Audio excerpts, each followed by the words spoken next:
Good evening, folks, and welcome to the live stream. I hope everyone is very well this evening. Let's see who we have on the stream. We have Audrey, great to see you, Audrey. Colin, great to see you too.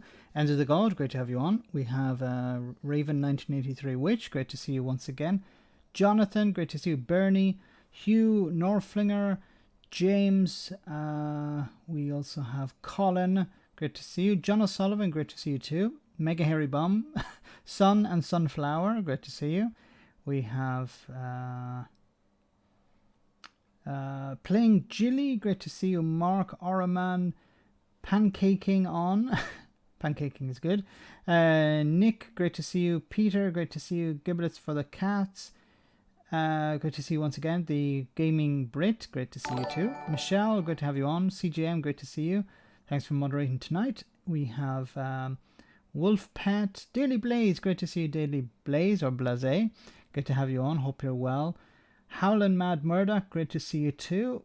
We also have Gene T, Alf, Roderick, Mark as well. We have D-Doc. What that on about? Great to see you. We have Inconsequential, great to see you too. Alf.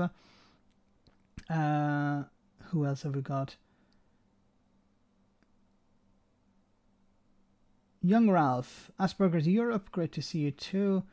Jim, Von, and so many more. Hope everyone is having a great evening. Hope you had a good week, and welcome to the live stream. Of course, we're going to talk a bit about the disaster that is unfolding following Boris Johnson's decision, if he's actually leaving or not, to leave Number 10.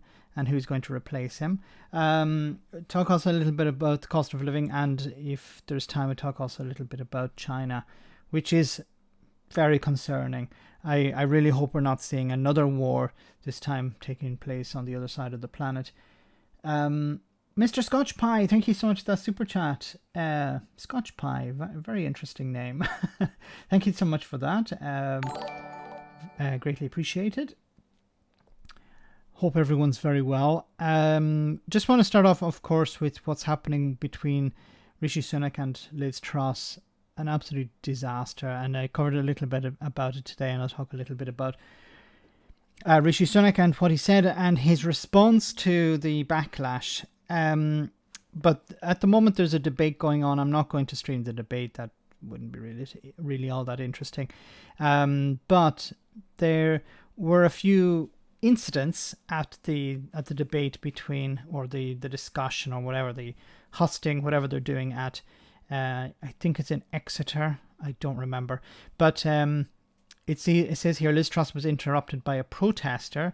So it seems an environmental protester disrupted Liz Truss. Let me see, it might tell us the name of the organization that was protesting. They had it here before.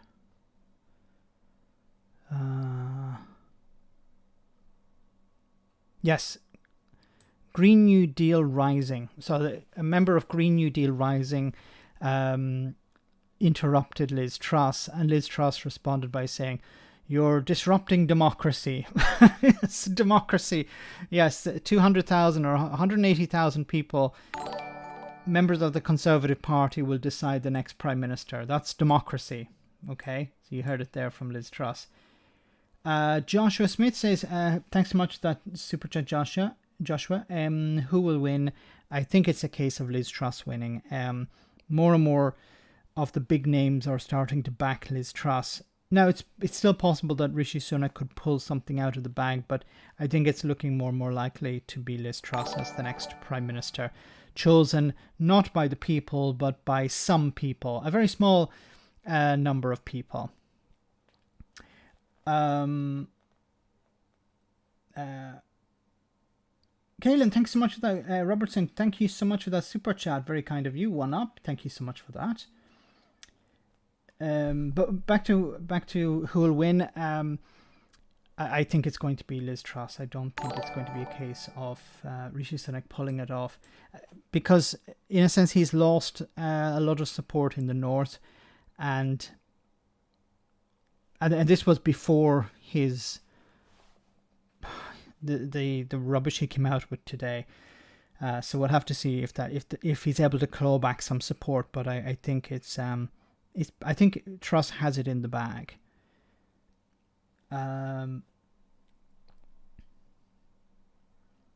Monkeytron, thank you so much for that super chat, Monkey. Oh, the super chat of moving. Okay, thank you so much, Monkey. Love seeing you on Byline Towns TV, man. Nice suit. You were excellent. I was proud. Thank you so much, Monkey. I was, just to be honest with everyone, and don't tell anyone else. I was a little bit nervous, and people said it didn't come through, so I'm happy with that. It was my very first time to do something like that, and it was a wonderful experience, and I'd love to go back to Byline and speak with them again, maybe about something else, or continue to talk about Brexit. I'm still in contact with them, so I'm hoping to speak with them or do something with them in the future. But it's up in the air at the moment. But if I hear anything, I will keep you posted. Thanks so much, Monkey. Very kind of you. Hope you're well. I hope to see you later on the stream, the post-stream chat. So it says Liz Truss was interrupted a second time by a protester. She said, where is it?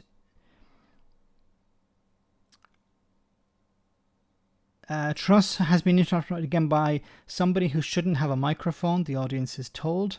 It's unclear whether it was a member of the same protest group as earlier. She said, I take it as a compliment that I'm so popular with Extinction Rebellion. Yeah, she's trying to play the... I think she also talked about how they're disrupting democracy and interrupting her right to speak, something like that. But once again, we're talking about a very small fringe who are deciding who the next prime minister is, and people are protesting against that. And Liz Truss, let me see if I can find the damn thing. It said, Truss had said something else about that.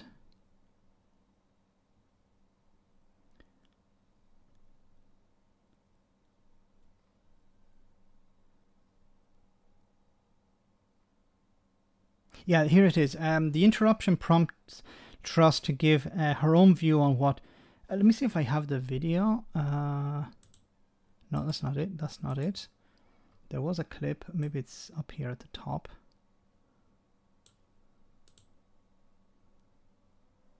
No, that's the live show. I don't want to do that. Damn it, where is the clip? Ah, here it is. People who run businesses, people who are self-employed, people who go into work every day. Those are the people whose side we need to be on. I would also... I would...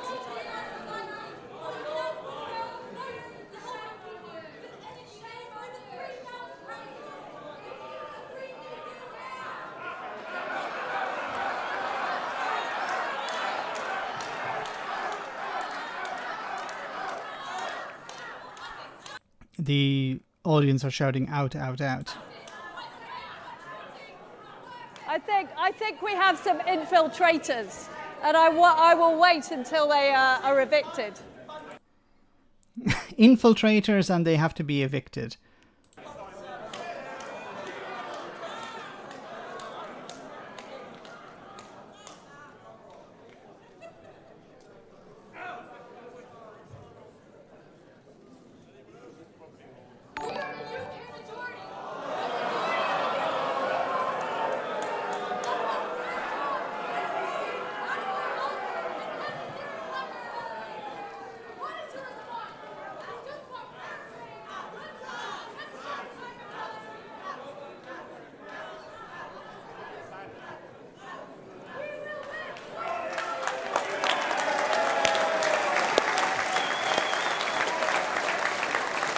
Can I just say a few words on the militant people who try and disrupt our country?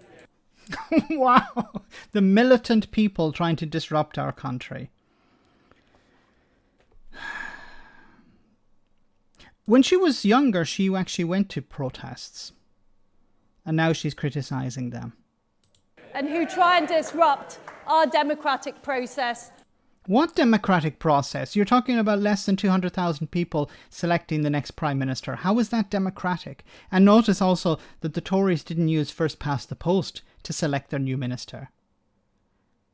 You know, we started off with how many? 10, 12 people, then it went down to a smaller number, then it went down to a smaller number, and eventually came down to 2. Why didn't they use first past the post? They keep saying how first past the post is a democratic method. But when they use it, they don't use it. It's not good. It's good enough for the people, but not good enough for the Conservative Party. And try and disrupt our essential services. Our essential services. What is she talking? Is she talking about people protesting on the street?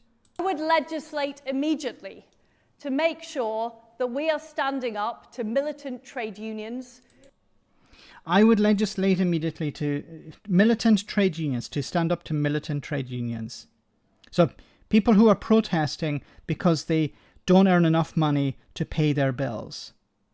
That's why they're going on strike. Also to protect their jobs, because they know that they're going to be those jobs are going to be outsourced to agency staff. They're going to be laid off and replaced with agency staff.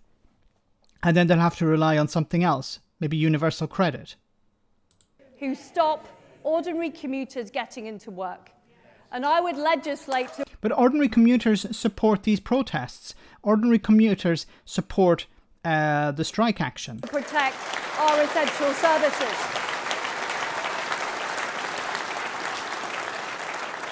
And I will make sure that militant activists, such as Extinction Rebellion, are not able to disrupt ordinary people who work hard and do the right thing and go into work.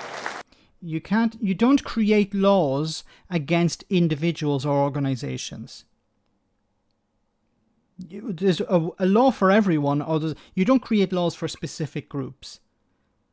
She doesn't even understand how democracy works. Okay, she's claiming to be an advocate for democracy and defending democracy, but she obviously doesn't understand how it works. Alistair, thanks so much for that super chat. Max, did you see the 2 Davies show on Social Contact? No, I will check it out. I'm a big fan of Davey and Indie Truck Davey, so I will check that out. Guys, do support Indie Truck Davey's channel. He's amazing content on everything Scotland. Thanks so much for that. I will check that out. Thanks a lot. Monkeytron, thank you so much. Labour has the same prime minister election system. Members, do you want Conservative members? What would that be better? No, I think there should be a general election. It's not about if Boris Johnson resigns, there should be a general election, and the Conservatives can use whatever tool they want. This is about replacing Boris Johnson as prime minister.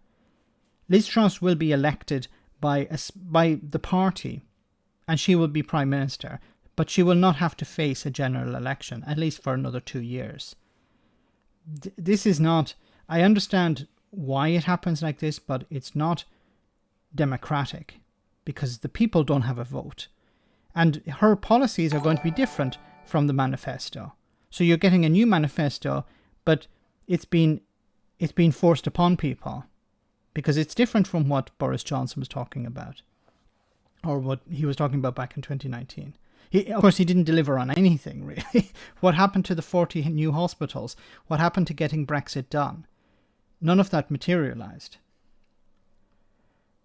Thanks, Monkey. No DLC, thank you so much for that super chat as well. Sunak, Trust Sunak are not even Tories. I recall Tory membership being 330,000 and increasing before Brexit. Now it's less than half that, because the real Tories have left, and what left is something else. Some of the Tories were kicked out, so the ones in Parliament were kicked out, and many people did leave the Conservative Party when Boris Johnson took over. What's left is, and it's becoming more and more, a type of not even UKIP party, but a BNP party, British National Party. That's the direction Truss and Rishi Sunak seem to be taking the party. Like we honestly thought, many people believed that when Boris Johnson went, he would be replaced by somebody a bit better. But he's actually being replaced by somebody much worse. I feared at the time when I heard that, okay, it's likely that Boris Johnson may eventually resign. I was concerned about who would replace him. I said it could be somebody much worse than Johnson. You know, we're almost getting Johnson nostalgia at this moment. Bring back Boris Johnson almost. No, we won't go that far. But there needs to be a general election. These people can't just shoehorn in somebody like Liz Truss or Rishi Sunak and expect, we'll just go on as business as usual. It's not acceptable at all. Thanks for that super chat. The discussion is still ongoing, so we might get back to it a little bit later. Just sticking with the Conservative Party for a moment. Oh, we have a super chat from... I'll just read out the super chat from... I, or L. I think it is. Thanks so much for that. I'm not sure why anyone's surprised Liz Truss is winning. It seems obvious to me that she's Boris's Medvedev. The puppet Boris will continue to rule through. That's possible, yes. So what you're referring to there, of course, is what happened during the early 2000s and mid 2010s, where you had Vladimir Putin president, Dmitry Medvedev was prime minister, and then they switched. So Putin became prime minister, Medvedev became president, and then switched back again. So there was a 1-2 constantly in power, and it's possible that Johnson is pulling some strings behind the scenes. I don't know if that's really the case. I think it's more about internal jockeying for power within the Conservative Party. The ERG, for example, have selected Liz Truss as their puppet. She's willing to do whatever it takes. She'll say yes to whatever they want, and I think that's and they know that they can manipulate her and get her to do whatever they want. And Liz Truss is willing to say whatever is necessary. We saw that with the policy, where she put forward this policy where she was going to cut the civil service, starting off with teachers, nurses, and police officers. And then she received a backlash, and instead of actually apologizing or saying it was a bad policy and she was getting rid of it for that reason, no, she blamed the media, saying, it was the media that misrepresented my policy, and that's why I'm taking it away. There are people telling her to do stuff, and she believes that she can run with it, but it's not always the case. The Conservative Party is a broad church, so you're not going to be able to keep everyone happy. Thanks, Max. Just because. Thank you so much, Mark. Great to have you on the stream. Thanks so much for that super chat. Sticking with the Tories for a moment, I want to say thanks to JJ for posting this clip from Channel 4. A major donor to the Conservative Party has been accused by the US Department of Justice of bribery. The Venezuelan banker, Julio Herrera Velutini, is alleged to have made corrupt campaign donations to the then governor of Puerto Rico in 2020, in return for her getting rid of a financial regulator who was investigating his bank. Now, according to the DOJ, the money was used to hire the political consultants Crosby Textor, who've worked on British Conservative Party campaigns for around 20 years. They helped Boris Johnson become London mayor, and one of Liz Truss's campaign team also worked in Puerto Rico. There's no suggestion Crosby Textor were part of the alleged conspiracy. The accused banker, Velutini, has also made hundreds of thousands of pounds in donations to the Conservative Party here. As it makes integrity a key focus of the search for a new British Prime Minister, should the donations be investigated? And what should happen to the money? Yes, should the donations be investigated? Yes. What should happen to the money? That's a very interesting question. What should happen to the money? Here we have, once again, pure corruption. And it seems to the tentacles of corruption reach out into every aspect of the Conservative Party. So now it seems that somebody working for Liz Truss may be connected in some way to all of this corruption. Are we surprised? Of course not. Is anything going to happen? Of course not. So it's now just normal. It's, for example, politicians in other countries are forced to resign. Politicians in other countries are arrested when it comes to corruption. In the Conservative Party, what happens if you're involved in corruption? You're sent to the House of Lords. You're given a PPE contract. That's what happens. Nothing is going to happen to the members of the Conservative Party involved in this corruption. Nothing's going to happen to Liz Truss. Nothing's going to happen to Boris Johnson. I can guarantee it. Nothing is going to happen. This news is of no value whatsoever. We know, okay, it's good to have some information about this extra corruption, but you're piling it on top of a mountain the size of Everest of bullshitting and corruption as well. So you're not even going to see it. There's so much corruption there, you're not even going to see this little bit added to the top.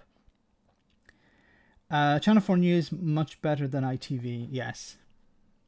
Did you see Hancock was found guilty last week too about contracts and positions awarded? Yes, but what's going to happen? Nothing. Or if he is found guilty of something, he'll be sent off to the House of Lords where he'll be protected.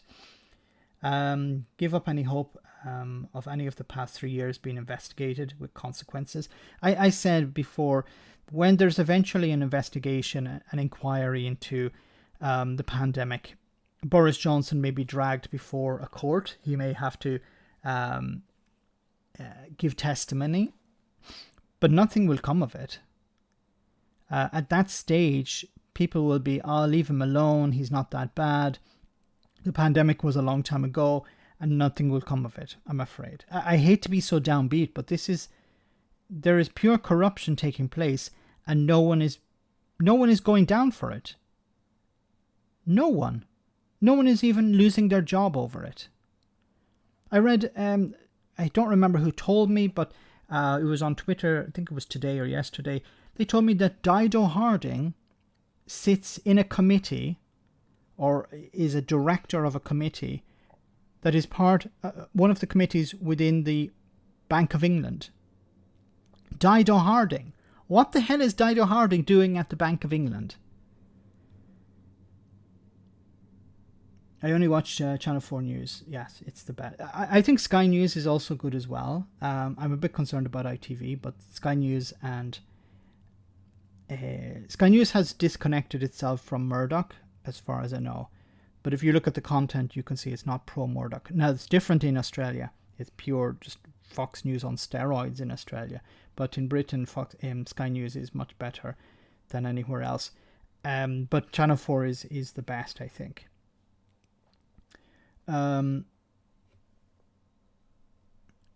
We can follow these stories, but it will lead nowhere, because no one is actually going to be punished over this. Don't say they'll get away with it. At least let me dream of repercussions. The only way to get rid of these people is voting them out. That's the only way to get rid of them. Boris Johnson may try to put some of them in the House of Lords. He can't put all of them in. And he'll only put in people who have some sort of influence. So he's not going to put in, the hooligan guy. He is likely to lose his seat at the next general election, hopefully. I like Sophie Rita from Sky News' voice. I like Sky News Australia's funny fun. It's weird. It's like Fox News as well. Pandemic a long time ago. It's still happening. No, but what I mean is that's the view of people. It was a long time ago. Leave Boris alone. This would be the attitude of people.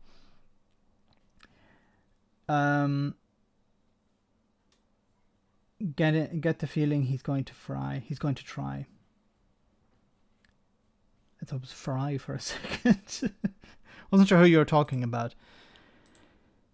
So let's stick with Boris Johnson and the Tories for a moment. Where is Boris Johnson during this economic crisis? Where is the Chancellor Nadine Zawari during this economic crisis, during this cost of living disaster.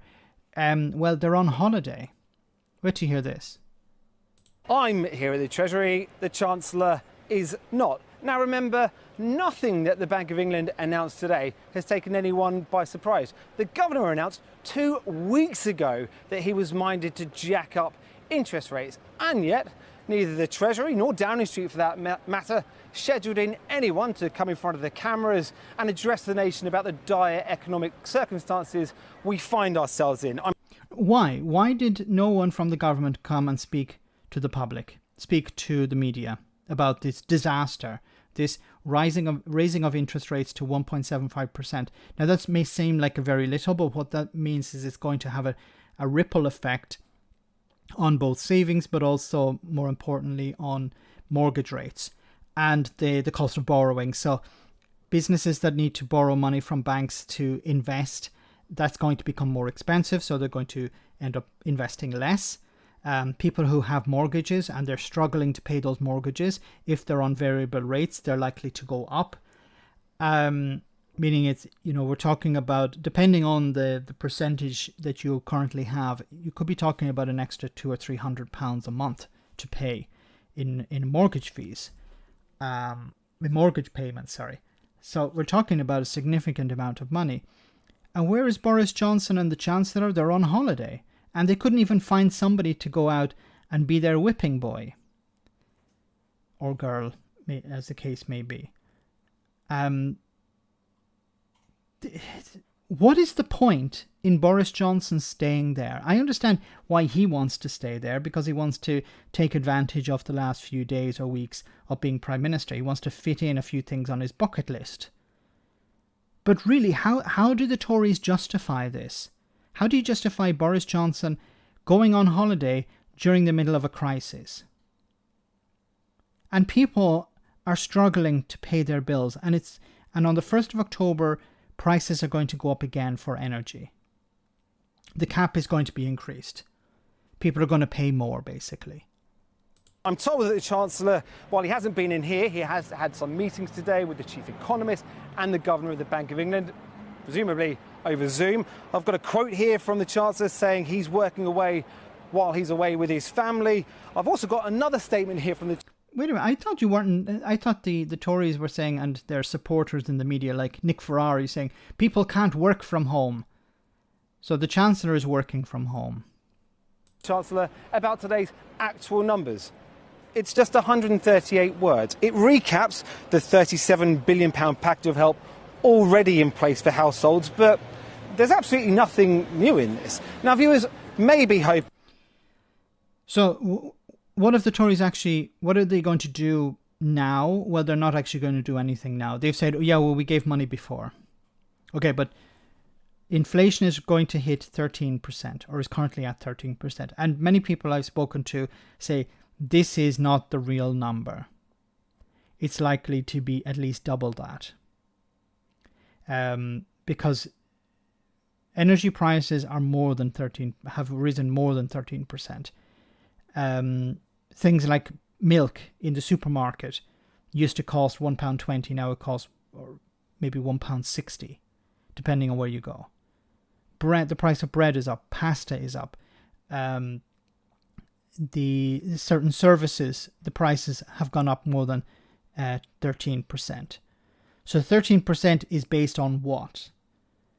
But even if it was correct to use that figure, it's still a massive amount that people are paying. And where the hell is Boris Johnson and the others? On frigging holiday.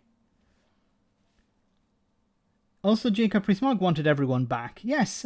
How is it that the Chancellor can work from home or work from the beach wherever he is? Boris Johnson comes back from holiday and Liz promotes him to deputy. Then he shoots the sheriff. Something like that. But don't forget that they removed tax on champagne. Then there, see, nothing. People have nothing to worry about now. See, problem solved. Get back to work. How about cancel VAT and tax for 2 years? Something needs to be done. Something massive needs to be done. You can't just continue like this. And in order to stimulate the economy, so there is a crisis. The central bank, the Bank of England, said we're raising interest rates to deal with inflation.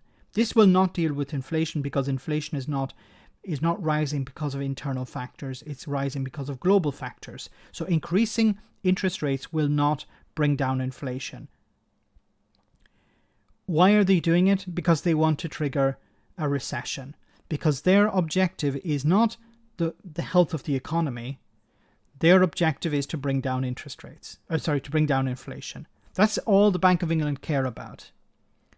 Now they can't put up interest rates too high, or there would be a massive shock, and they would be in serious trouble, and the Bank of England governor would lose his job. So they have to do it incrementally, but it should be going in the opposite direction, not raising interest rates, because raising interest rates, you're taking money out of the economy when people actually need that money. People are not spending money on caviar or on champagne or on, Ferraris or something. People are spending whatever money they have to get by. They're buying food.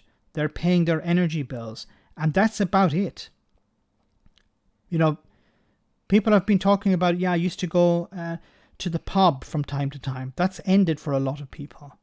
People said they used to, go on a holiday. That's ended as well. Or if I'm going on a holiday, it's a cheaper holiday or a shorter holiday or something like that. People are cutting back on everything and cancelling services that they have, like Netflix and others. So this is not a case of it's necessary to take money out of the economy because the economy is overheating in this way.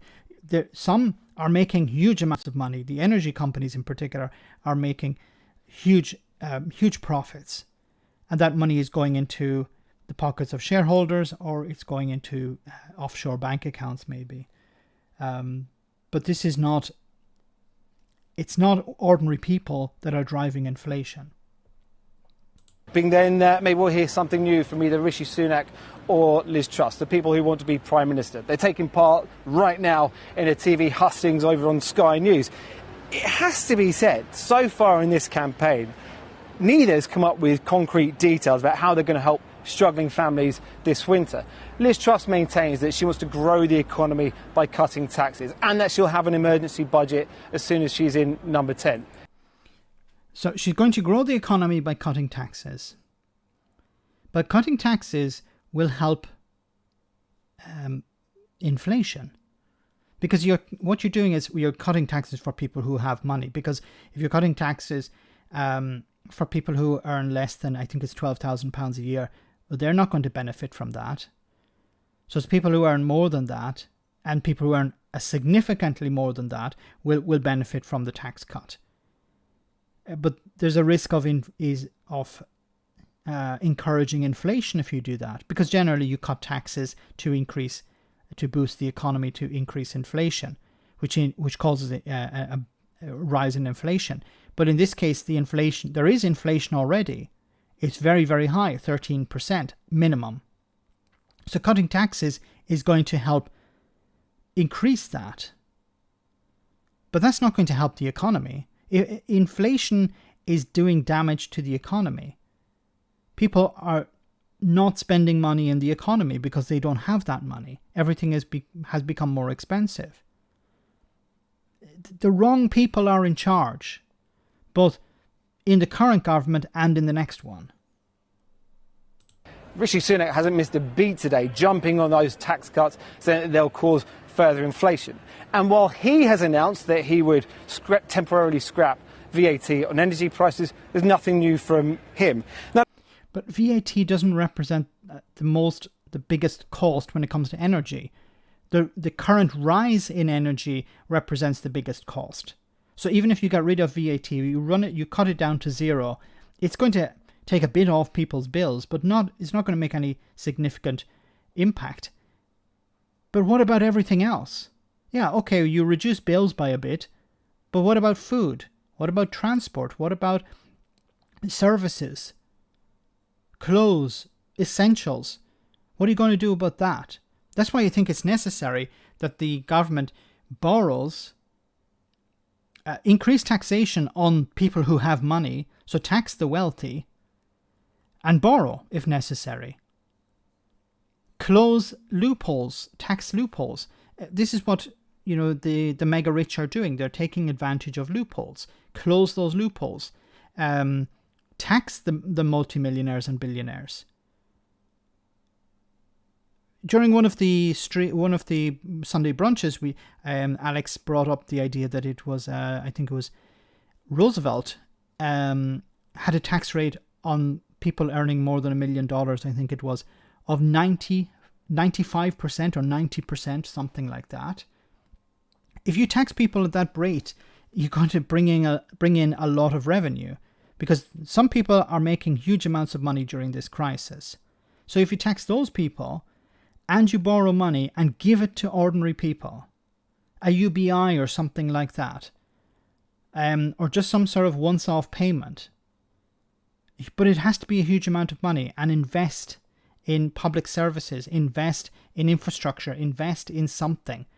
For example, I talked before about putting solar panels and insulation into people's homes immediately. It has an immediate impact, because people's bills will go from one day of £400 to the next day of pretty much zero, because the insulation will keep the heat in, and the solar panels will generate not depending on where they are, of course, and if they can be put onto buildings, will generate energy for them immediately, and they can cut their bills to zero or close to zero.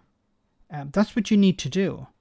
That will also create jobs, because you need people to put this sort of equipment into people's homes. To retrofit these homes, you need workers. They're in short supply, so they're going to earn some money out of this.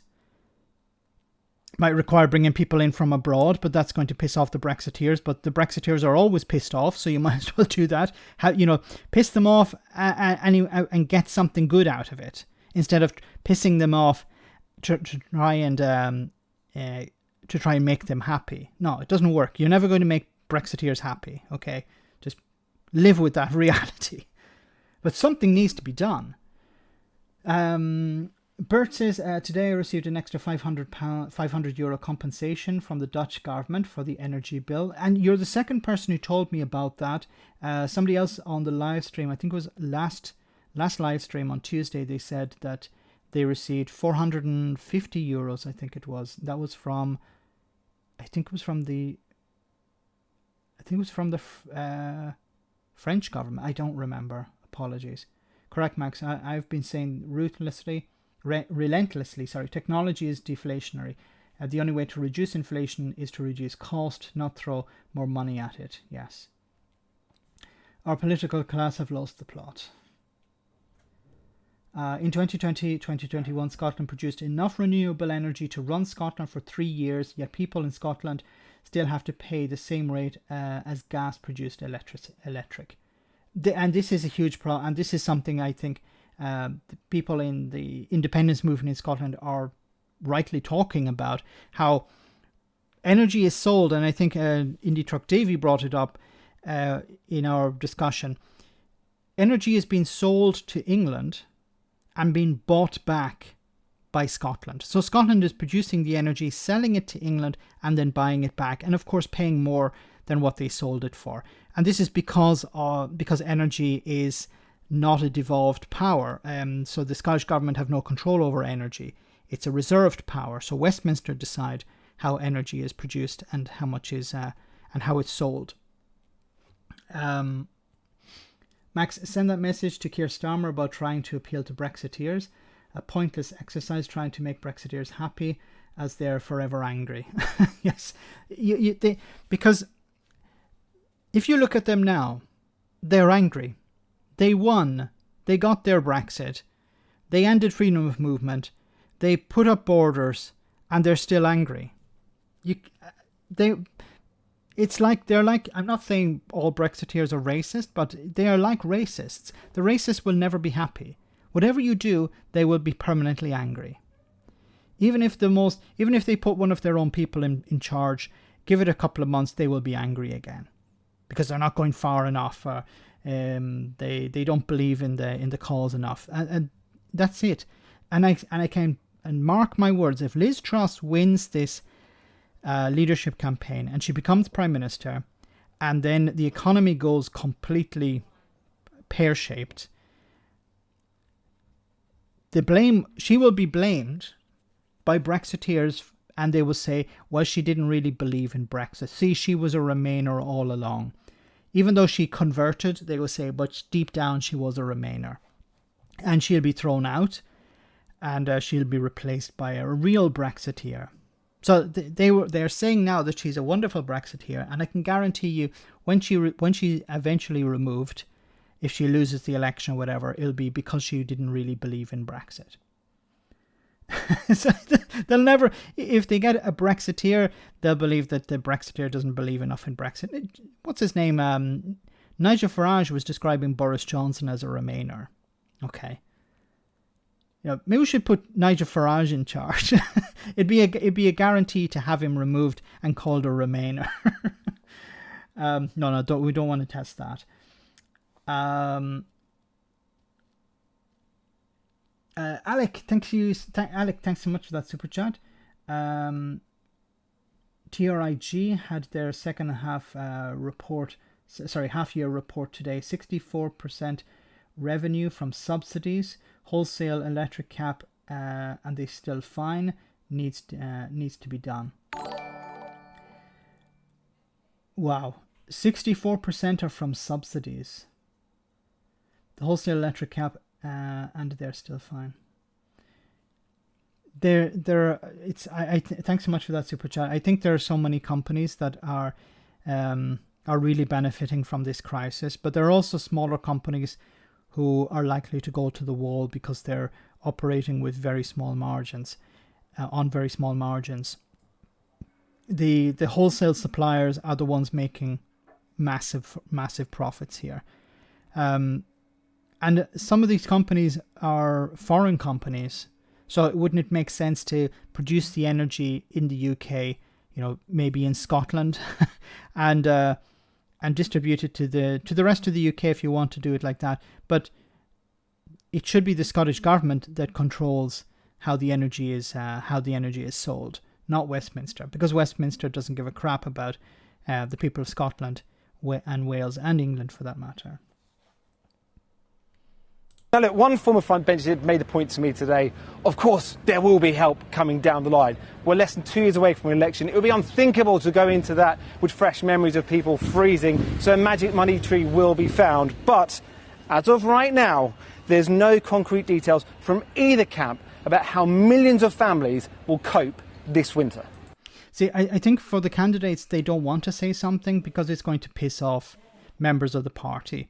So the party the party are not interested in actually helping people, because most of the people who are struggling at the moment are not going to vote Tory. So the Conservatives don't care about those people really, and a lot of people in the Conservative Party are not very supportive of Rishi Sunak and his furlough scheme. Now the furlough scheme is very popular with the public, but it's not very popular within the Conservative Party because they saw it as giving money to people who, well, they should be working, or why is the state getting involved here? Let's leave it to the market. So, as I said, the furlough scheme is popular with the public, but it's not very popular within the Conservative Party. And that's something that has turned a lot of Conservatives off Rishi Sunak. Now, I think what will happen is the candidates will not talk about providing some sort of support until they're in office. So if Rishi Sunak or Liz Truss win this, whichever of them win it, probably one of the first things they'll do is try to introduce some sort of policy, some sort of package to help people during this crisis. Johnson isn't doing it because he doesn't give a crap, because he's on his way out. He can't be bothered. It doesn't help him in any way, so he doesn't give a crap. This is Boris Johnson we're talking about. All he cares about is Boris Johnson. That's why he's still there, taking advantage of office while he can. If it's Liz Truss, for example, I think she'll bring in some sort of package. The problem is it will be too late We're talking about inflation at 13%. We're talking about people already struggling, and we're talking about an increase in the energy price cap in October, on the 1st of October. So whatever Liz Truss wants to bring in, it will take time.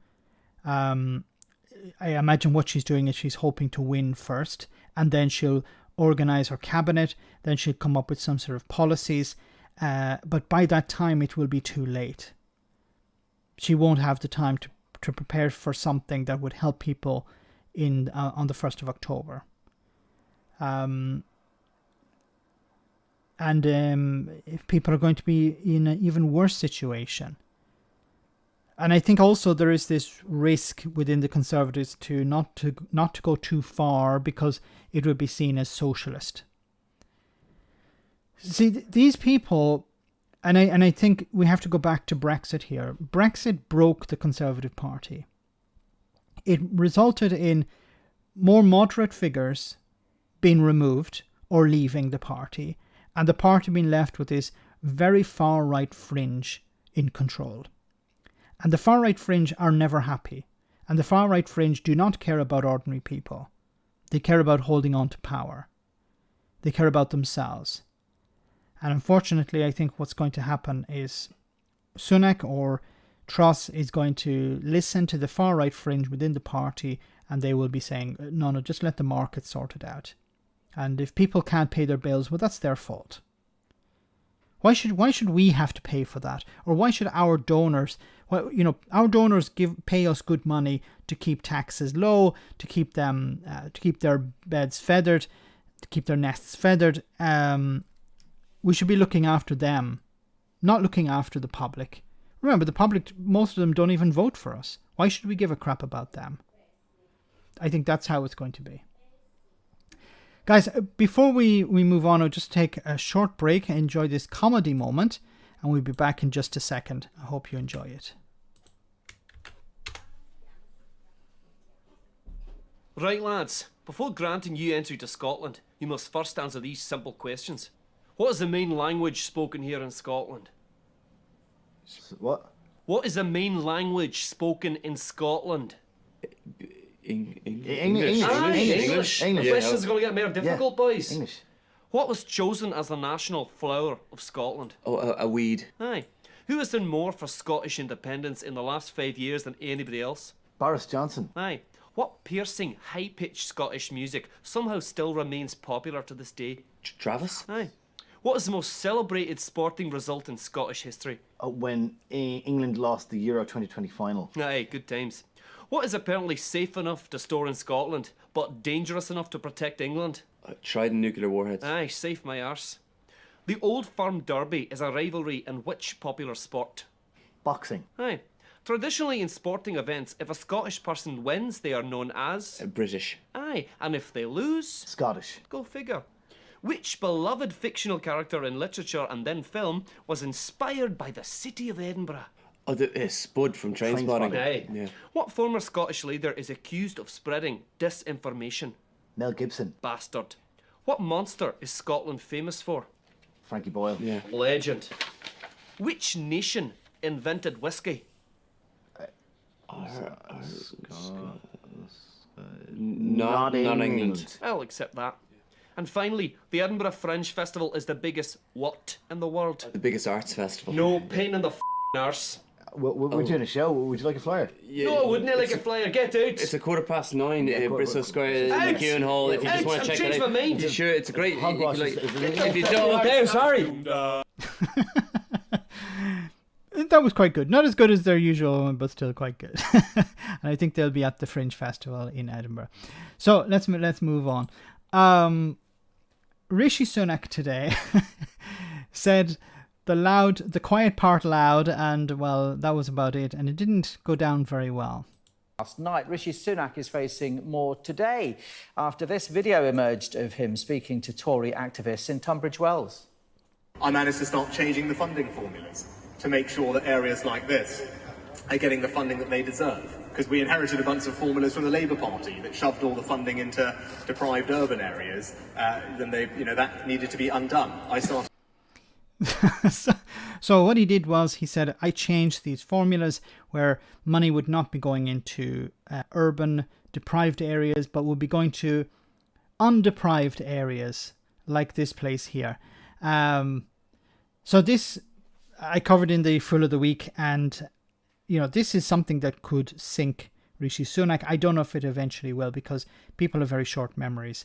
But this should sink his career, not just as an attempt to become prime minister, but also as an MP, to say that he stopped funding going to deprived areas, and in a sense funneled it to non-deprived areas. What he means by, I gave money to Tory constituencies and I took it from Labour constituencies, which is not what a government is supposed to do. And I've said this before, the difference between individual countries and the European Union is politicians in individuals, and it's not just the UK, but politicians around the world, what they do is they try to buy votes sometimes. So they will look at a constituency. If there's a chance of them winning the seat there, they will pump money in there. They will try to create jobs or provide some sort of services in that constituency in order to win the seat, or to maintain a foothold in that constituency. The European Union doesn't do that. The European Union looks at, okay, what areas need money, then we send money to those areas. There's nothing political about it. This is what Sunak said in response. So there was a bit of a backlash, of course, and he responded to, in a sense, try to clarify. Well, I was making the point that deprivation exists right across our country and needs to be addressed. And that's why we need to make sure our funding formulas recognise that. And people who need help and extra investment aren't just limited to big urban areas. You find them in towns across the United Kingdom and in rural areas too. And that was a point I was making, that our funding formulas that fail to recognise that are out of date and they needed changing. That's work that I started doing as local government minister, and I'm actually pleased as Chief Secretary and Chancellor to have been able to change the rules of the Treasury to make sure that we get investment in all our regions and to create things like the Levelling Up Fund, which... Do you believe him? Do you believe that it was... No. What I meant was that it was... I wanted to change these formulas so that everyone benefits, not just Tory-backing constituencies or Tory-leaning constituencies. That's what I meant. It was nothing about punishing Labour-backing constituencies or urban areas, trying to create a divide between urban and rural or north and south. No, that's not what I was trying to do. Sunak doesn't believe that himself. My castle needs new furniture. Send me some money. So that's why you stop money going to deprived areas. My God, it's like a Trump rally with puppets behind him. And you see one particular puppet is Dominic Raab there as well. But Dominic Raab probably wondering, is this Dover? Where am I? Why didn't I get to go on holiday with Boris? Domino crabs in the background.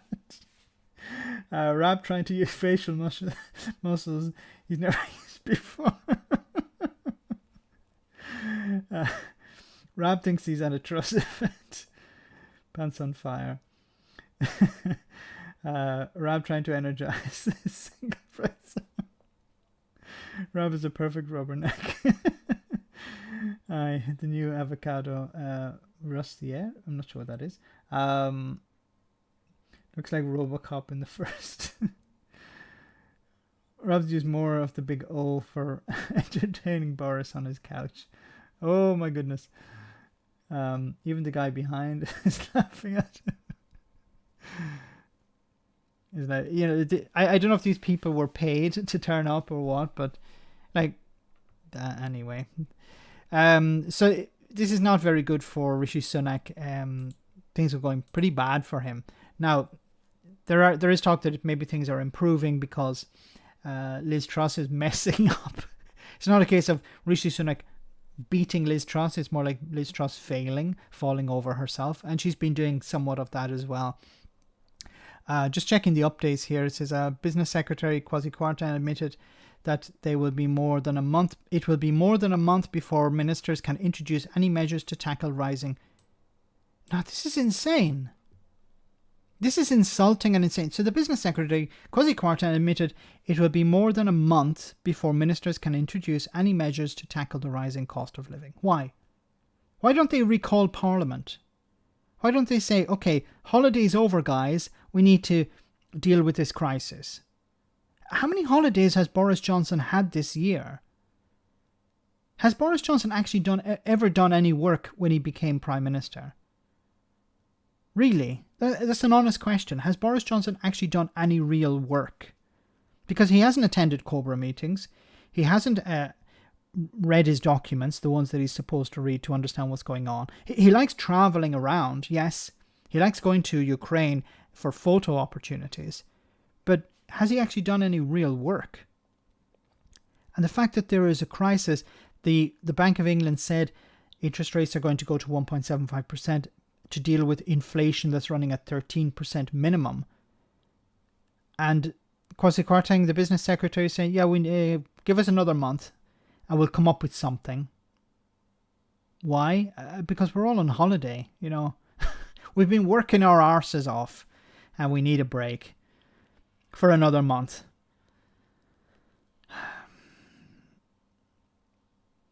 Lisa Nandy, the Shadow Secretary of State for Levelling Up, has written to Craig Clark, the Levelling Up Secretary, and Tunbridge Wells MP about Rishi Sunak's scandalous admission that he's funneling public money away from deprived areas and giving it to affluent Tory shires.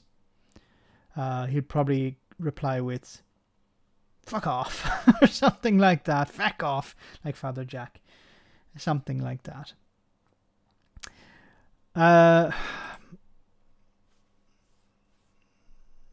No, it's insane. Just to stay with that, of course, no emergency cost of living help, at least for a month. Just a bit more detail on that. The business secretary, Kwasi Kwarteng, has admitted that it will be more than a month before ministers can introduce any measures to tackle the cost of living. Kwarteng, who is backing the former Foreign Secretary Liz Truss to become the next leader of the Conservative Party, said he was expecting a new Prime Minister to introduce a support package in an emergency budget, but it will not happen until after the start of work next month. Why can't she do something now? Why can't she talk about something now? No, she won't, because it would piss off members of the Conservative Party. So when it comes to looking after people or keeping Conservative Party members happy, who do you think Liz Truss is deciding to keep happy? The members of the public or the Conservative Party members? Of course, it's the Conservative Party members. This is the situation. These people are so afraid to piss off their own members because it will result in them not becoming Prime Minister that they're willing to throw the entire country under a bus. The delay comes as both Boris Johnson and the Chancellor Nadine Zawari are on holiday, as the Bank of England warns the economy will enter the longest recession since the 2008 financial crisis. The UK is forecast to suffer an economic downturn lasting more than a year. I remember back in 2008-2009 financial crisis. It was front page news and governments were scrambling to do something about it.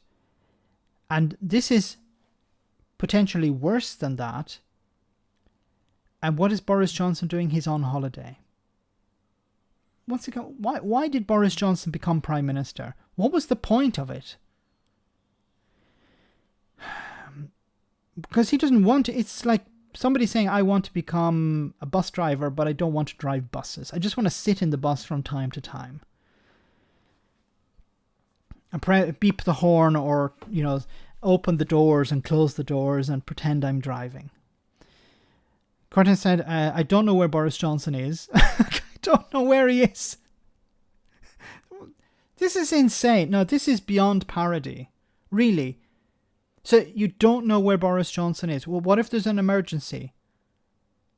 Are you able to contact him? But claim the public would not begrudge the outgoing Prime Minister taking a honeymoon. Once again, this gaslighting. He went on to say that he was in regular contact with Johnson. He was in regular contact, but he doesn't, like, for example, if you're in regular contact with somebody who's on holiday, what's one of the first things you say? How is Portugal? How is Greece? How is the Canary Islands? How is Barbados? How is, wherever Boris Johnson is? How's the weather there? Did you spend some time on the beach? Like, was the sea closed? I don't know. Like, surely this is just taking the piss, right? This is beyond taking the piss. Either Truss or Rishi Sunak will take over as Prime Minister on the 5th of September when the results of the Tory party leadership elections are announced. The new administration will then have until the 22nd of September to introduce changes before recess for party conference. It's just business as usual. There's a crisis. The country is burning down, and they're like, okay, so let's start on the 5th. Okay, can we start on the 4th? No, because, it's cake day on the 4th, so we don't want to interrupt that. All right, okay. We'll start on the 5th. And then between the 5th and the 22nd, we'll be able to get something done maybe. And then we have our party conference. Can we cancel that? No, we're not going to cancel that. That's all been planned ahead of time. And free drinks and lots of good food. I don't want to miss out on that. The Director General of the CBI Business Organisation, Tony Danker, said, "We cannot wait until the 5th of September for action." He told BBC's Radio 4 World at 1 programme, "I have no problem with people having short holidays. My fear is much more profound, which is that there will be a vacuum from now until the 5th of September. We need the current Prime Minister and the current Chancellor to fill that vacuum. We need them to make decisions. We need them to make plans. We need them to reassure firms, markets, and households that we are gripping this. But they're not going to do that. Is Boris in Rome while we burn?" That is the super chat of the day. That is the super chat of the week. Is Boris in Rome while we burn? Yes. It's wonderful, Peter. Thanks for that super chat. It's so damn correct. Maybe he has a fiddle. Maybe Boris Johnson has taken up violin lessons. I don't know. Maybe. It would be apt. Earlier, Quartan criticised the Bank of England's control of inflation, saying something had clearly gone wrong at the institution as prices are predicted to raise by 13%. You have Tories saying they should increase the interest rate higher. As a key supporter of Truss, the front runner to be the next Tory leader and Prime Minister, Quartan's comments suggest the bank's independent mandate to keep inflation at 2% may be re-examined if she takes over at number 10. So they're going to interfere with the independence of the central bank. The job of the bank was to deal with inflation. We've got a 2% inflation target. It's not their job to deal with inflation. Their goal is to bring down inflation, but they have very limited powers. Very limited levers of power. It's the government that have most of the power. If the government are doing something stupid, the central bank or the Bank of England is very limited in what it can do. And what really annoys me about the current governor of the Bank of England is he will not mention Brexit. He knows Brexit is causing a lot of this inflation. For example, here in Italy, inflation is running at 7.5%. In Ireland, where its economy is actually doing very well at the moment, it's at 9%. In the UK, where it's facing a recession, it's running at 13%. And we're talking about 13% minimum, because I think it's much higher than that. And where are the actors? The stage is empty. Quartan said that the bank should have acted quicker to increase interest rates in an effort to control inflation. But increasing interest rates will not control this type of inflation because this inflation is based on external factors. He said, "I think there's an argument to suggest that the rate should have probably gone up slightly sooner." When asked if the bank would keep its independence, he said absolutely, but also described potential interventions. So it's going to be independent, but independent in the way that we want it to be. Okay. It'll be independent, but we'll tell it how to be independent. We need to look again at the mandate, is what the mandate is and how they can best actually fulfill that mandate, he said, adding, we've got to look at how the bank is organized and what the targets are. So then he doesn't believe in its independence. See, it's important to have a central bank that's independent from the executive, because the government will decide, okay, we'll increase interest rates on a whim, and this will destroy both the economy and the currency later on. The Bank of England has a very important role to play in monetary policy, in how the economy works, and they should not be political, because politicians would just run roughshod over rules and conventions, and you would end up seeing, you would see inflation running at 20-30%, and then you would see de-inflation, and then you would see massive interest rates and then lower interest rates. It would be all over the place, and it would continually change depending on the government that was in power, and you can't have that. Monetary policy, the governmental policy should be done by the government.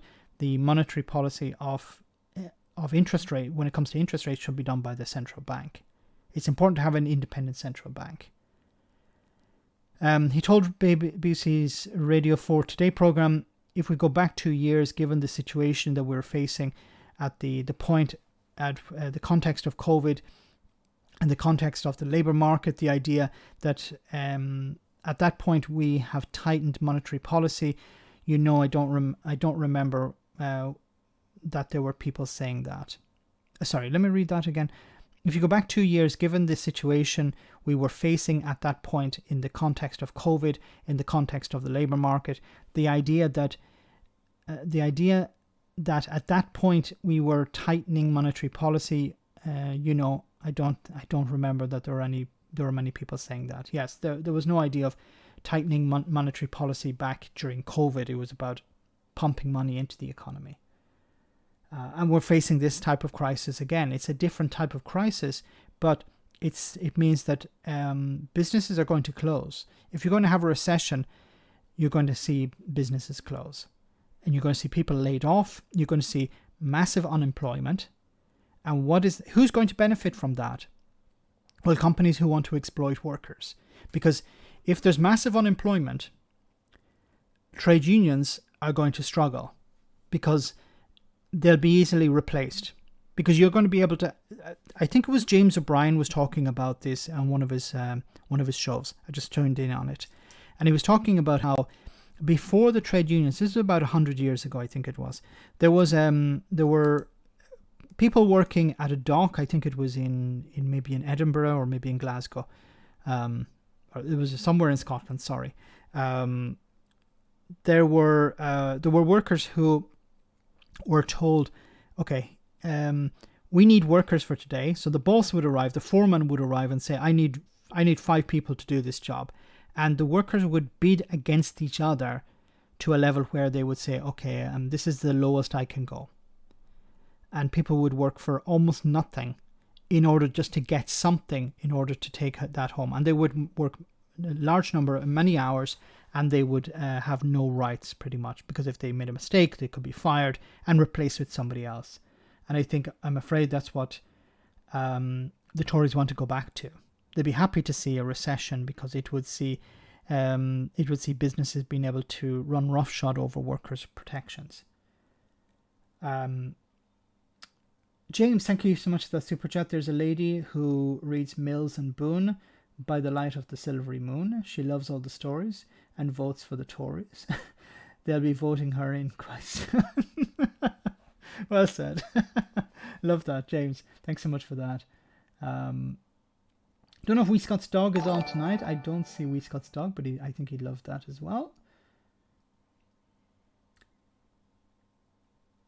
Still waiting for evidence of Grenfell learnings. Yes, that's going to be another inquiry that's going to be pretty much forgotten about. Tommy used to work on the docks. Recession means cutting interest rates, not raising them. Yes, you should be reducing interest rates, not raising. And they're talking about, yeah, well, we should have increased interest rates faster. But what difference would that have made? You should actually be cutting interest rates because you need to stimulate the economy. You need to put money into people's pockets.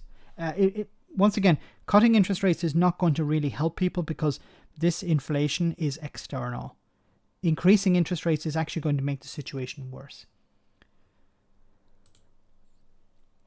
Anyway, let's move on. There was a clip I wanted to show you. Let me see.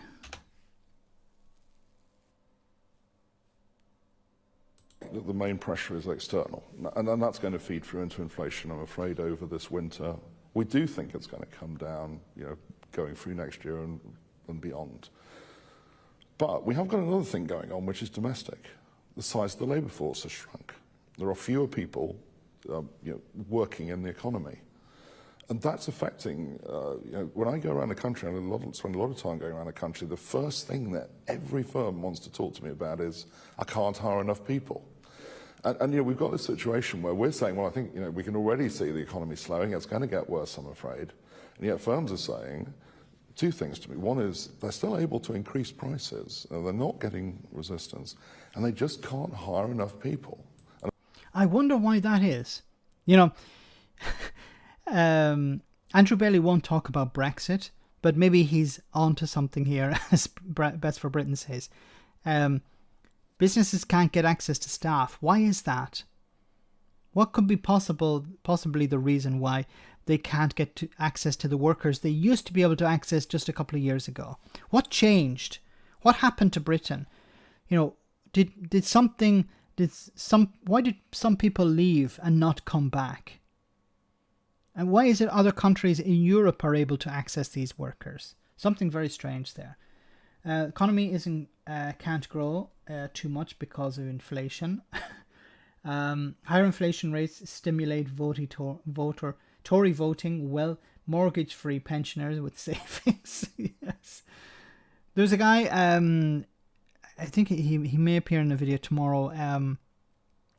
Who's happy about rising interest rates because he thinks it will help him as a saver. Yes.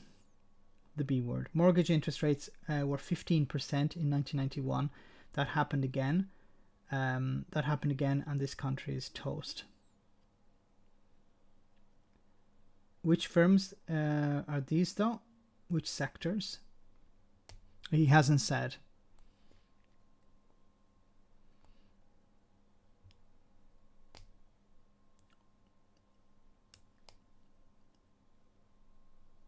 We need cheap immigrant labor now. We need cheap immigrant labor. Wow. That's the way the economy was built. The economy was built on that. So once you take that away, it collapses. So who are you to blame for that? Now Brexiteers will blame the EU, but the EU didn't create that. This was decisions by consecutive governments, not just the Tories, but also the Labour Party, and before that the Tories, and we go back to the Tories and the Tories and the Tories and the Tories and Labour and Tories. You go back far enough. This has been the policy for a long time now. Where the economy is growing, we could pay people more, but we don't want to do that. It's cheaper just to bring people in from abroad. But the advantage, of course, of bringing people in from abroad is that they pay taxes. They normally arrive with skills already. They don't need to be trained up. So it's beneficial to the economy. But taking those people away creates a massive hole. I thought it would work with sovereignty. we would work with sovereignty. Well, you can buy food with sovereignty, don't you know that? Pancaking on, down to your local supermarket, ask for some sovereignty. Sovereignty, wonderful, grilled, fried, even fresh out of a can. It's wonderful stuff. Very nutritious as well.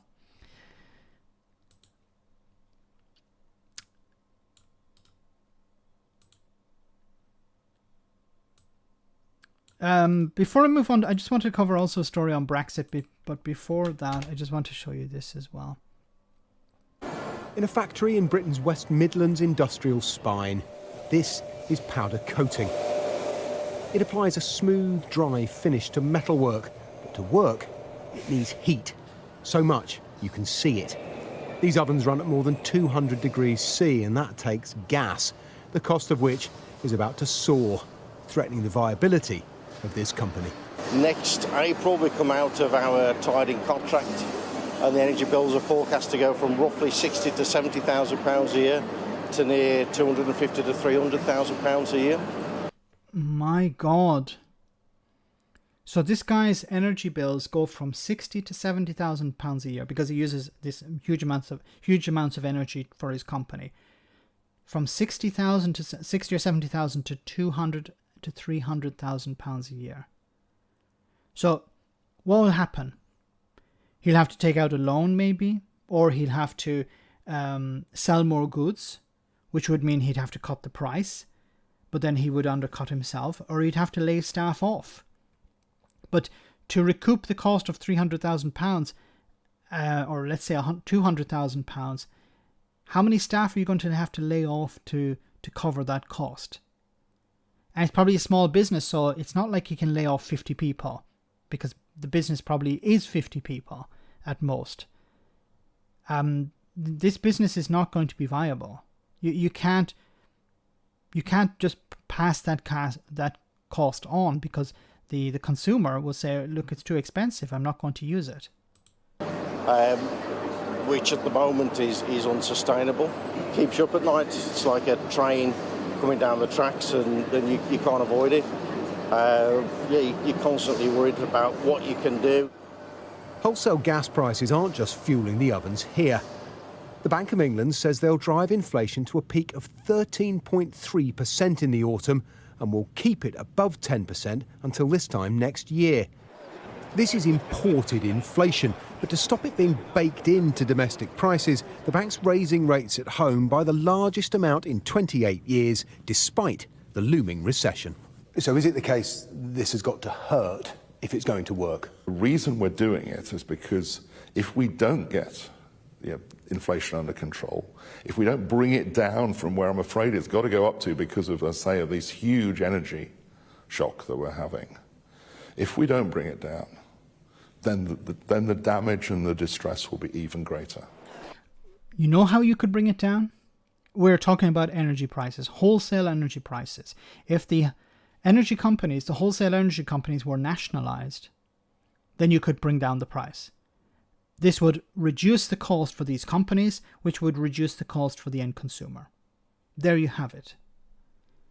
You're not going to be able to you're not going to be able to bring it down to zero, okay, because you're still going to have to pay pretty high prices, but you could subsidize it. You could take money from somewhere else and bring down the price of energy.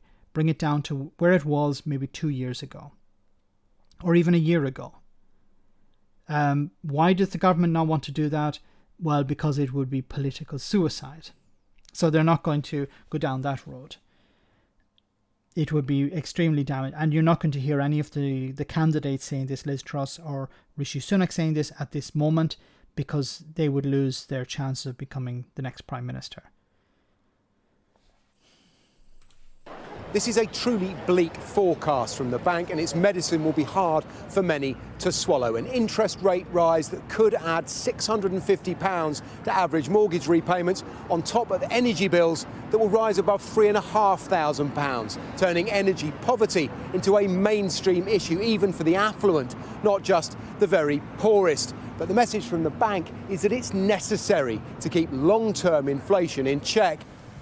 For Rachel, a single mother on universal credit, there's little room left to budget for the squeeze that lies ahead. When it first all started, I'd already, cancelled your Prime and your Netflix and things like that, because, you've got to eat, you've got to have the heating on, especially with a 2.5-year-old. But I don't know how much more I can actually cut out without it affecting buying food in for both me and William, which is a serious thought, and really does get me worried. This family and millions like them will need help until the bank and government put the lid on inflation. But we're talking about at least the end of September before any help comes.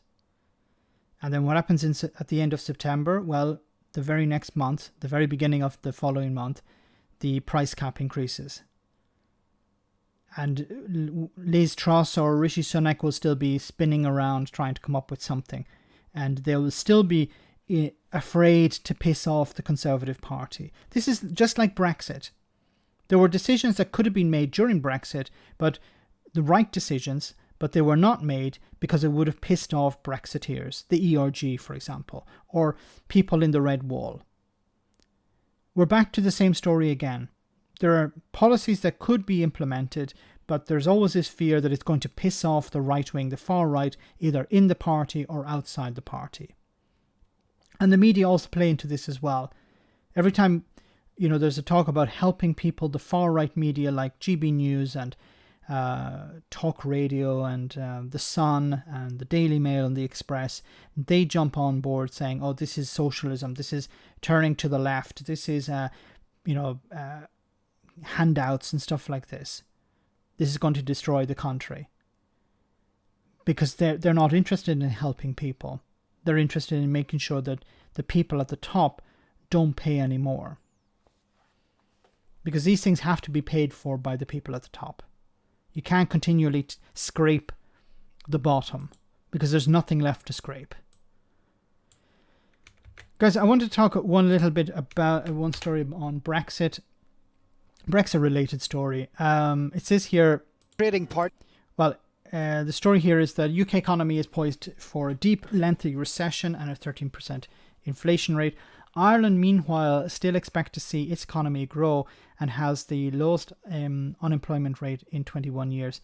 Will the contrast last? I have a fear what's going to happen for Ireland is because it's so closely aligned, it's so close to the UK, dependent on the UK for trade, that when Britain catches cold, when Britain sneezes, Ireland will catch cold. And this is something I've talked about before, how people in Ireland are very worried, were very worried about Brexit because the Brexiteers were saying it's going to be a wonderful success. People in Ireland were very fearful, and they were right to be, because they understand that trade between Great Britain and Ireland plays a massive part within the Irish economy. For historical reasons, Ireland is very connected to Britain. It's growing a bigger, the connection is shifting to Europe and to the United States, but we're still a long way to go before that's before Ireland is in a situation where it can say there's nothing really to worry about when it comes to Brexit or the UK. When Ireland's nearest trading partner goes into recession, it's never good news. But that's what is on the horizon. In a jarring press conference, the Bank of England chiefs today laid out a dismal future for the British economy. GDP growth in the UK has slowed and the economy is now forecast to enter recession later this year.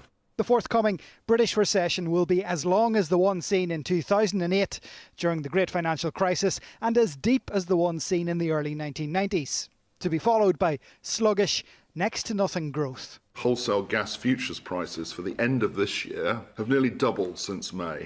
The bank hiked interest rates again by 0.5%, but it doesn't see inflation under control anytime soon, blaming soaring costs on the Russian invasion of Ukraine. The Tory party is currently selecting a new leader. This is Project Fear. The two remaining candidates are loath to blame Brexit for any hand in their economic woes, but many experts point to the increased red tape and delays as an element. British inflation is forecast to be higher than Ireland's, topping 13% in October. But British problems are Irish ones as well. Many small exporters here remain reliant on the British market. Meanwhile, at home, the economy, despite inflation, seems remarkably strong. Following record exchequer returns yesterday, confirmation today that unemployment has fallen to a 21-year low. Whether Ireland can sustain such a performance in the face of the global headwinds is an open question. What the Irish government should be doing is preparing for the rainy day, because the rainy day is coming. If the UK remains in recession for a long period of time, Ireland will not be able to withstand that. And it's important that there is investment in support for social safety net. There is attempts to prepare for I don't know, job creation or something like that. So it's not necessary at the moment, but there needs to be a plan in place for what will come down the road for a recession, because it's likely to happen. It's because of the reliance Ireland has on the UK. Total depression coming, not a recession. Yeah, sure. Brexit was the answer to the Hitchhiker's Guide to the Galaxy. Wait, it was 42. maybe we should stick Lizzie. David McGinnis, great to see you on the stream. Hope you're well. We need to generate our own energy. Yes. And that feeds into climate change. You know, I talked a little bit before about solar panels and insulation on homes. You know, if we focused on fixing the climate, we actually help people.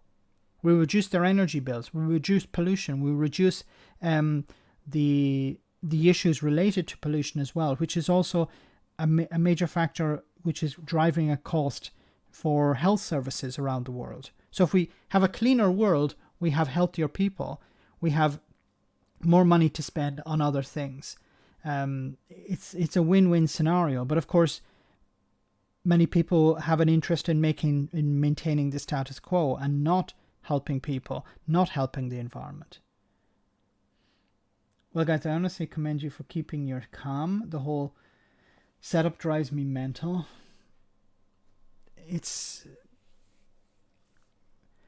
I really hope that when Boris Johnson left, he wouldn't be replaced by somebody insane.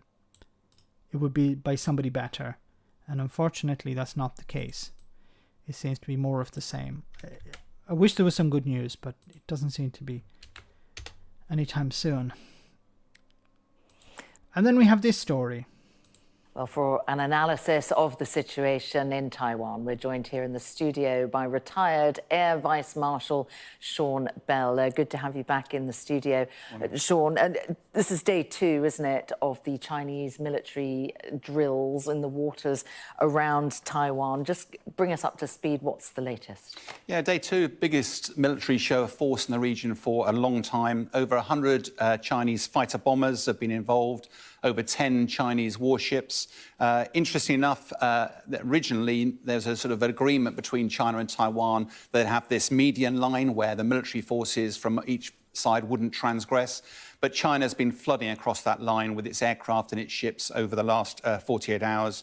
Originally, there were 6 military zones where China was operating its live firing around Taiwan. Now it's 7. Now, well, we understand it's now 7. Another one out to the east. They've also been, Chinese have been operating drones around Kinmen Islands, which are only 5 miles away from the Chinese mainland. There's been 11 ballistic missiles launched by China into these zones, some of them flying across the top of Taiwan. China's claimed all of those have hit their targets, but in reality, they're firing them into the sea, so it's very difficult to tell. Interestingly, they've also fired 5 ballistic missiles into the Japanese economic zone, which is quite provocative. Okay, like one thing is threatening Taiwan, but another thing is threatening Japan. Like, who the hell is in charge of this? I don't think Japan is going to respond, okay, but why are you provoking Japan as well? Like, what the hell is going on here? And interestingly enough as well, these 6 zones, a couple of them actually infringe on the territorial waters of Taiwan. And therefore, China is conducting live exercises within territorial waters of Taiwan. Now, if that was to happen in any other nation in the world, that's incredibly provocative and dangerous. Of course, China just claims it's their country. For Taiwan's perspective at the moment, they've been operating their Mirage 2000s and their F-5 jets in their air defence zone, and also deploying their Navy and missile systems around the country. Now, we know that the Chinese were displeased by the visit of Nancy Pelosi, if it's possible to unstate that. Why are China doing this now? Yeah, as you say, I mean, this is lots of posturing and very advanced rhetoric. Chinese are actually threatening or intimidating Taiwan. They've been doing this for quite some time, clearly with their long-term aim of assimilating Taiwan back to China. It's also the military activity is also a good opportunity for Taiwan to test its military capabilities, but also train. It's not often you get to train in a joint environment, air, land and maritime, operating together in a complex environment in what would be a very difficult amphibious operation. They've also got the chance, because China's military are threatening Taiwan, they're able to see how Taiwan responds. Taiwan will turn on its radars. It will have its military deployed. So China will be watching all those movements of its air, land and maritime, and that will all inform Chinese planning for the future. What's interesting as well, though, from outside Taiwan, this 7th zone of military zone is out to the east, well away from Taiwan. That is probably not targeted at Japan. And even though those missiles went in the Japanese economic zone, in reality, it's almost certainly a key message to the United States, because Okinawa is one of the military establishments for America in the region. It's got 26,000 military folks there. Now, most of our military bases in this country have about 2,000. So it's over 10 times the size of our military bases, and enormous. And of course, you've got the USS Ronald Reagan operating a nuclear-powered carrier in the region as well. All of this is very high-risk game of poker at the moment, with some really grave risks of miscalculation. All right. That's exactly what we need. Yes, wonderful story. Oh my God. Why do we always have to deal with such lunatics? Be it in politics or in general. Something came in there. I got a notification for something. Okay. So guys, we're almost at the end of the stream. I just want to say a massive thank you to everyone who came on tonight. Just the usual Chinese bullying their navy would be destroyed in a day by the US Navy. This is getting scary. Okinawa has some interesting history. Yes, it does. When it comes to Japan as well.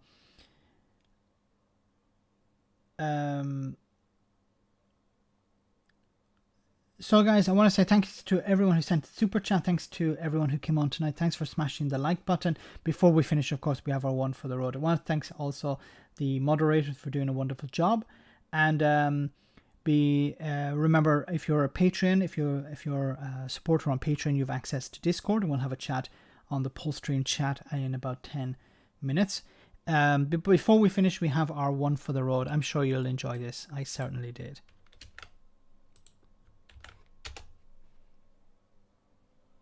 Liz Truss's campaign to be Prime Minister was given a boost today by the announcement that yet another government minister is backing her. That's right, I'm up for some Liz biz on the Truss train. But was it not you who in the early part of the election described Liz Truss as an absolute menace to the party who has the intellectual capacity of a broken cup and the integrity to match? You're taking my words out of context. What was the context? I didn't think she'd win, and I really like being a minister. What do you like about her? Well, Liz has no time for people who talk our country's history down and think our best days are behind us. So you think Britain's best days are ahead of us? Definitely. If we had an empire before, we can have one again. You think that if we had an empire before, we can have one again? No, you're willfully misinterpreting what I said. I literally just repeated your words. But when you say them, they sound stupid. Speaking of history, Liz Truss voted Remain, didn't she? Only because she was worried about the disruption that Brexit might cause. So what does she think about all the disruption it has caused? She doesn't see it. And it's that willingness to turn a blind eye to consequences